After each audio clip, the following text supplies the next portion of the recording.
और आज जोधपुर जाएंगे बीजेपी के राष्ट्रीय अध्यक्ष जेपी नड्डा। आरएसएस की बैठक में शिरकत करेंगे बीजेपी अध्यक्ष जेपी नड्डा। संघ प्रमुख मोहन भागवत की अध्यक्षता में लगातार बैठकें चल रही है। 5, 6 और 7 सितंबर को संघ की राष्ट्रीय स्तर की बैठक होगी। समन्वय बैठक एयरपोर्ट से लेकर सर्किट हाउस और लाल सागर तक सुरक्षा के इंतजाम किए जाएंगे। संघ नेता इंद्रेश कुमार और बीजेपी नेता बीएल संतोष का भी जोधपुर आने का कार्यक्रम है। तो बीजेपी के राष्ट्रीय अध्यक्ष का जोधपुर दौरा। आज बीजेपी के राष्ट्रीय अध्यक्ष जोधपुर जाएंगे और आरएसएस संघ के मोहन भागवत की अध्यक्षता में बैठक होंगी जिसमें वे शिरकत करेंगे। आपको बता दें कि आरएसएस प्रमुख मोहन भागवत लगातार बैठकें ले रहे हैं और आज आरएसएस की बैठक में बीजेपी अध्यक्ष जेपी नड्डा जोधपुर में शिरकत करेंगे। संघ प्रमुख मोहन भागवत की अध्यक्षता में लगातार बैठकें चल रही है।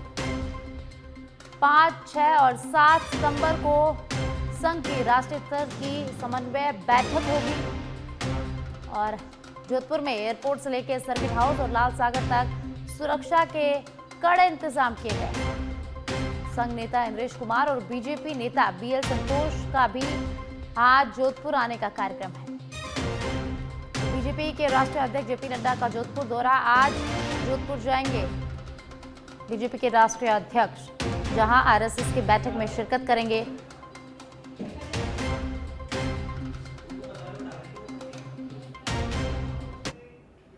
राजस्थान विधानसभा का मानसून सत्र आज प्रश्नकाल के साथ सदन की कार्यवाही शुरू होगी। तारांकित प्रश्नों की सूची में 25 प्रश्न है तो वहीं अतारांकित प्रश्नों की सूची में 22 प्रश्न आज है। मुख्यमंत्री से जुड़े विभागों पर सवाल जवाब आज होगा। वित्त विभाग, संसदीय कार्य, खाद्य नागरिक आपूर्ति, पशुपालन एवं डेयरी, वन विभाग से संबंधित सदन में आज सवाल जवाब होने वाले हैं। सदन की मेज पर अधिसूचनाएं रखी जाएंगी। वित्त, आबकारी, परिवहन एवं सड़क सुरक्षा विभाग की 6 अधिसूचना, पंचायती राज विभाग की 4, ऊर्जा विभाग की 2 अधिसूचना सदन के पटल पर संबंधित विभागों के मंत्री आज रखेंगे। विधानसभा में कारखाना विधेयक 2025 पर चर्चा होगी। सदन में चर्चा के बाद विधेयक पारित होगा। विधेयक में काम के घंटों में बदलाव के प्रावधान, महिलाओं को लिखित सहमति पर रात्रिकालीन पारियों में लगाया जा सकेगा। कर्मचारियों के काम के घंटे में बढ़ोतरी का भी प्रावधान प्रस्ताव यहां रखा जाएगा। राजस्थान माल और सेवा कर द्वितीय संशोधन विधेयक 2025, कारखाना राजस्थान संशोधन विधेयक 2025 दोनों विधेयक सदन में चर्चा के बाद पारित होंगे। सदन में रखा जाएगा राजस्थान विनियोग विधेयक 2025। उप मुख्यमंत्री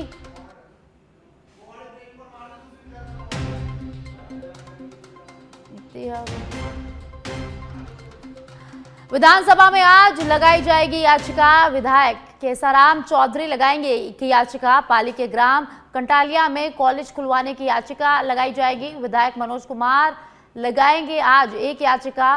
सादुलपुर में नवीन ब्लॉक आयुर्वेद चिकित्सालय खुलवाने के संबंध में याचिका लगाई जाएगी। और ज्यादा जानकारी के लिए पॉलिटिकल एडिटर लाल सिंह फौजदार मेरे साथ जुड़ गए हैं। जानकारी उनसे लेते हैं।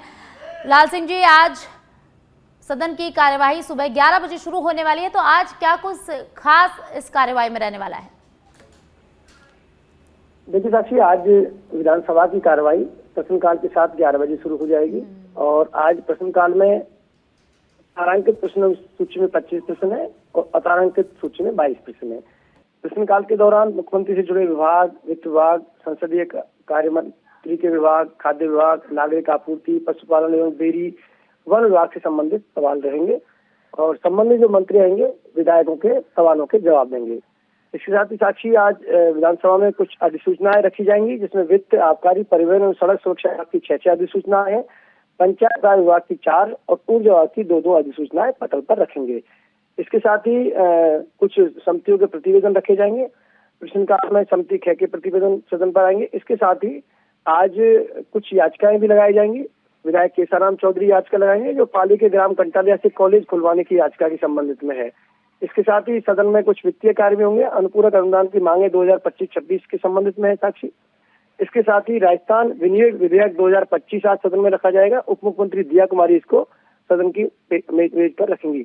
इसके साथ ही राजस्थान माल और सेवा तृतीय संशोधन अधिनियम 2025 लागू। ये बहुत अहम है सॉरी साक्षी, ये बहुत अहम है क्योंकि इसमें जो लगातार श्रमिकों की ओर से कुछ शिकायतें आती हैं, खासकर महिला जो कर्मचारी उनकी ओर से कुछ जो मांगे रखी गई हैं, कुछ घंटों को तय किया जाए, कितने घंटे इसमें निर्धारित किए जाएंगे वो होगा। साथ ही महिलाएं अगर रात्रि पारी में काम करेंगी तो उनको लिखित में ये आपके संस्थान को देना होगा कि हाँ हम लिखित में रात्रि में महिलाओं को काम करा रहे हैं। तो कई ऐसे जो प्रावधान है जिनको मांग लगातार लंबे समय से की जा रही थी, इस अधिनियम के तहत इस विधेयक में आज लाए जाएंगे। इसके साथ ही एक बात जो महत्वपूर्ण रहेगी वो ये है कि क्या सदन में आज भी हंगामे की स्थिति बनेगी, कि लगातार हम 2 दिन से देखते आ रहे हैं।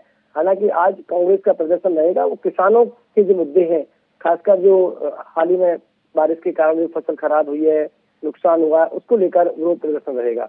देखने वाली बात होगी सदन कितना सुचारू रूप से चल पाता है। जी साहब जी, तमाम जानकारी के लिए। राजस्थान में भारी बरसात का दौर जारी है। आज 26 जिलों में तेज बारिश का अलर्ट जारी किया गया है। बारिश के चलते दौसा में आज स्कूलों का अवकाश घोषित किया गया है। सवाई माधोपुर सहित कुछ जिलों में 4 इंच तक पानी बरसा। मौसम विभाग ने आज 3 जिलों में ऑरेंज अलर्ट और 23 में येलो अलर्ट घोषित किया है और अगले दिनों में बारिश की गतिविधियां और बढ़ेंगी। 24 घंटे में नया कम दबाव क्षेत्र बनने की संभावना जताई गई है। 4 से 7 सितंबर तक दक्षिणी राजस्थान में भारी बारिश की संभावना जताई गई है।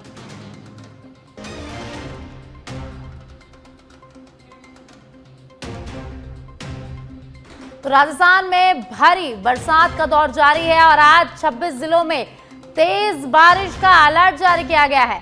बारिश के चलते दौसा में आज स्कूलों का अवकाश घोषित किया गया है।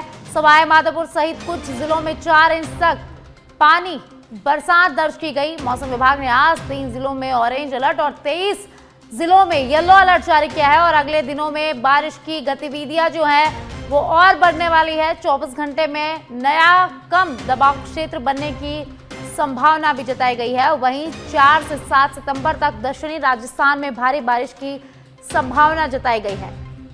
तो राजस्थान में लगातार बारिश का दौर जारी है और आज भी 26 जिलों में तेज बारिश का अलर्ट जारी किया गया है।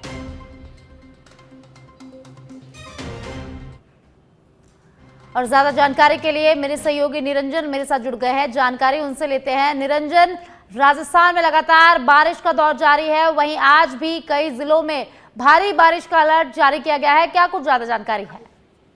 बिल्कुल, देखिए साक्षी, राजस्थान में आगामी 3 दिन जो है वो भारी बरसात पूरे जयपुर शहर के अलावा राजस्थान के अलग अलग इलाकों में जो है वो यहाँ पर देखी जाएगी। और अगर पूरी बात करें तो उत्तरी पश्चिमी बंगाल की खाड़ी में कम दबाव का क्षेत्र है, वेल मार्क्ड लो प्रेशर जो है वहां पर बना है, तो उस वजह से पूरी बरसात की एक्टिविटी जो है राजस्थान के अलग अलग जिलों में जो है वो यहाँ पर दर्ज की जा रही है।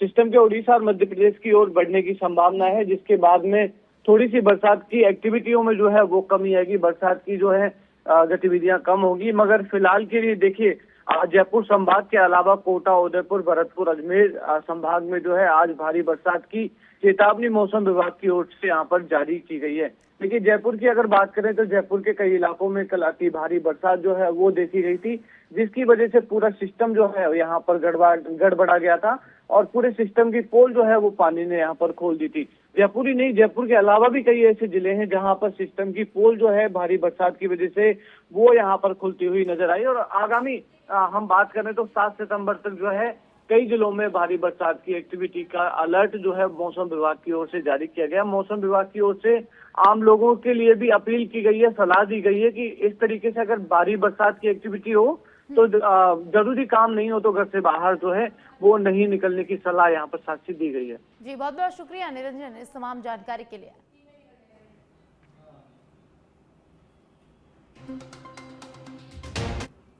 और अब टोंक के उनियारा से बड़ी खबर सामने आ रही है। सईदाबाद चोरू के पास जीप और ट्रक की जबरदस्त भिड़ंत हो गई।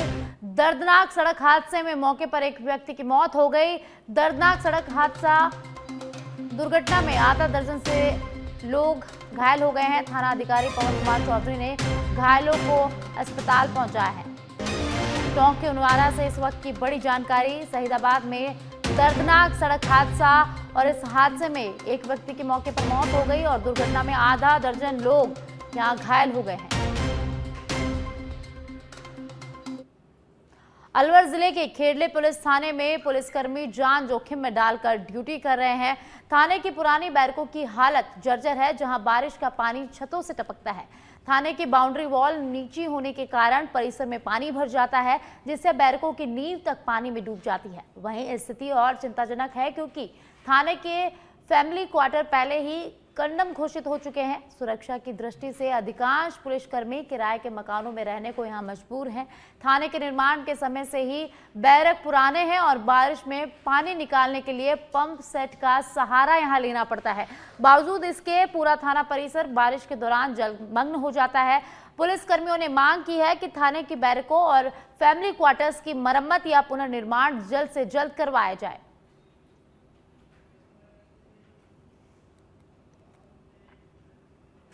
तखतगढ़ के एक निजी अस्पताल में महिला की संदिग्ध मृत्यु को लेकर पूरे दिन तनावपूर्ण माहौल रहा।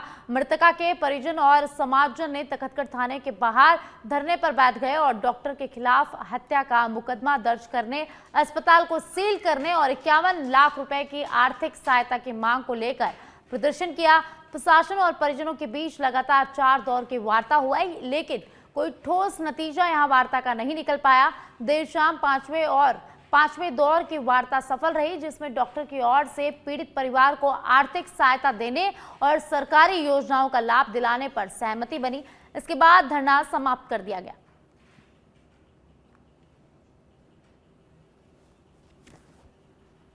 ये ममता कंवर, वाइफ ऑफ गोविंद सिंह, निवासी तखतगढ़, जिनका मथुरादास हॉस्पिटल में कल देहांत हो गया था और उनकी बॉडी को लेके आए थे। उनके परिवारजनों ने और कुछ समाज के लोगों ने इस तरह के आरोप थे कि इसमें जीवनधारा अस्पताल के जो डॉक्टर हैं उन्होंने कोई लापरवाही बरती है।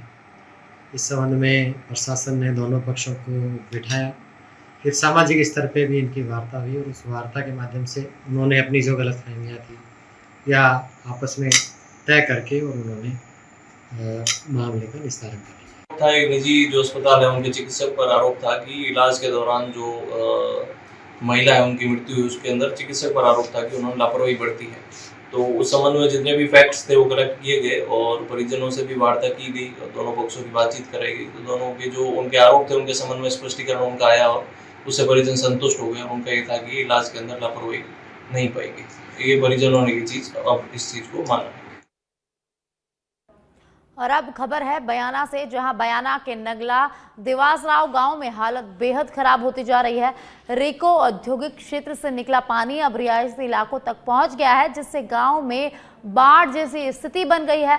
स्थानीय निवासी विकास कटारा ने बताया कि भारी मात्रा में पानी घरों की ओर बढ़ रहा है और कई घरों में पानी घुसने की कगार पर है। इस कारण लोगों को भारी नुकसान का सामना यहाँ करना पड़ रहा है। सबसे अधिक नुकसान पशुपालकों को हुआ है। इसके साथ ही किसानों के खेतों में खड़ी फसलें भी जलमग्न हो गई है। ग्रामीणों का कहना है कि प्रशासन की ओर से अब तक कोई मदद या राहत नहीं मिली है। स्थानीय निवासियों ने बयाना प्रशासन पर लापरवाही का आरोप लगाया है। उनका कहना है कि कई बार शिकायतों के बावजूद कोई ठोस कार्रवाई नहीं की गई। ग्रामीणों की मांग है कि रिको क्षेत्र से जल निकासी की उचित व्यवस्था की जाए, प्रभावित परिवारों को राहत सामग्री दी जाए और खराब हुई फसलों और चारे का मुआवजा भी यहां दिया जाए। बाढ़ की स्थिति से निपटने के लिए प्रशासन को तुरंत कार्रवाई करनी चाहिए। प्रशासन तुरंत कार्रवाई करे।